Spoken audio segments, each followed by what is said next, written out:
राजाओं का वृत्तांत दूसरा भाग अध्याय 9। राजाओं का वृत्तांत दूसरा भाग अध्याय 9। तब एलीशा भविष्यवक्ता ने भविष्यवक्ताओं के चेलों में से एक को बुलाकर उससे कहा, कमर बांध और हाथ में तेल की यह कुप्पी लेकर गिलाद के रामोत को जा और वहां पहुंचकर एहू को जो यहोशापात का पुत्र और निमशी का पोता है ढूंढ लेना। तब भीतर जा, उसको खड़ा कराकर उसके भाइयों से अलग एक भीतरी कोठरी में ले जाना। तब तेल की यह कुप्पी लेकर तेल को उसके सिर पर यह कहकर डालना, यहोवा यो कहता है कि मैं इस्राएल का राजा होने के लिए तेरा अभिषेक कर देता हूं। तब द्वार खोलकर भागना, विलंब न करना। तब वह जवान भविष्यवक्ता गिलाद के रामोत को गया। वहां पहुंचकर उसने क्या देखा कि सेनापति बैठे हुए हैं। तब उसने कहा, हे सेनापति, मुझे तुझसे कुछ कहना है। एहू ने पूछा, हम सबों में से किससे? उसने कहा, हे सेनापति, तुझी से। तब वह उठकर घर में गया और उसने यह कहकर उसके सिर पर तेल डाला कि इस्राएल का परमेश्वर यहोवा यो कहता है, मैं अपनी प्रजा इस्राएल का राजा होने के लिए तेरा अभिषेक कर देता हूं। तो तू अपने स्वामी अहाब के घराने को मार डालना, जिससे मुझे अपने दास भविष्यवक्ताओं के वरन अपने सब दासों के खून का जो इजाबेल ने बहाया पलटाल मिले, क्योंकि अहाब का समस्त घराना नाश हो जाएगा और मैं अहाब के वंश के हर एक लड़के को और इज़राइल में के क्या बंद हुए क्या स्वाधीन हर एक को नाश कर डालूंगा। और मैं अहाब का घराना नबात के पुत्र यरोबाम का सा और अहिया के पुत्र बाशा का सा कर दूंगा और इजेबेल को इज़राइल की भूमि में कुत्ते खाएंगे और उसको मिट्टी देने वाला कोई न होगा। तब वह द्वार खोलकर भाग गया। तब एहू अपने स्वामी के कर्मचारियों के पास निकल आया और एक ने उससे पूछा, क्या कुशल है? वह बावला क्यों तेरे पास आया था? उसने उससे कहा, तुमको मालूम होगा कि वह कौन है और उससे क्या बातचीत हुई। उन्होंने कहा, झूठ है, हमें बता दे। उसने कहा, उसने मुझसे कहा तो बहुत, परंतु मतलब यह है कि यहोवा यो कहता है कि मैं इस्राएल का राजा होने के लिए तेरा अभिषेक कर देता हूं। तब उन्होंने झट अपना वस्त्र उतारकर उसके नीचे सीढ़ी ही पर बिछाया और नरसिंगे फूंक कर कहने लगे, एहू राजा है।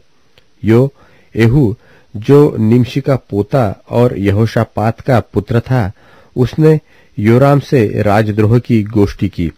योराम तो सब इस्राएल समेत अराम के राजा हजाएल के कारण गिलाद के रामोत की रक्षा कर रहा था, परंतु राजा योराम आप अपने घाव का जो अराम के राजा हजाएल से युद्ध करने के समय उसको अरामियों से लगे थे, उनका इलाज कराने के लिए इज़राइल को लौट गया था।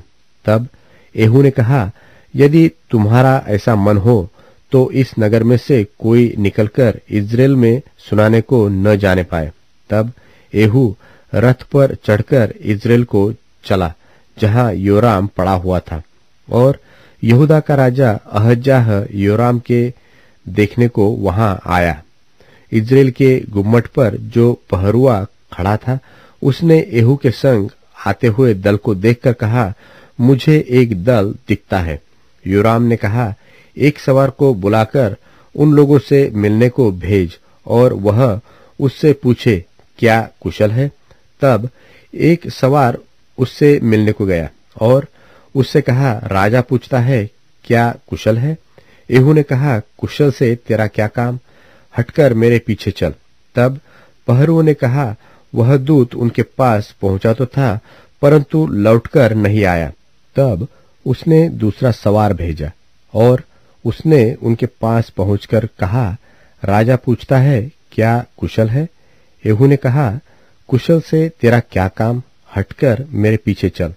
तब पहरुए ने कहा, वह भी उनके पास पहुंचा तो था, परंतु लौटकर नहीं आया।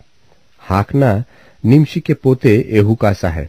वह तो बौढ़े की नाई हाँकता है। योराम ने कहा, मेरा रथ जुतवा। जब उसका रथ जूत गया तब इस्राएल का राजा योराम और यहूदा का राजा अहज्याह दोनों अपने अपने रथ पर चढ़कर निकल गए और येहू से मिलने को बाहर जाकर इज्रेल नाबोत की भूमि में उससे भेंट की। येहू को देखते ही योराम ने पूछा, हे येहू, क्या कुशल है?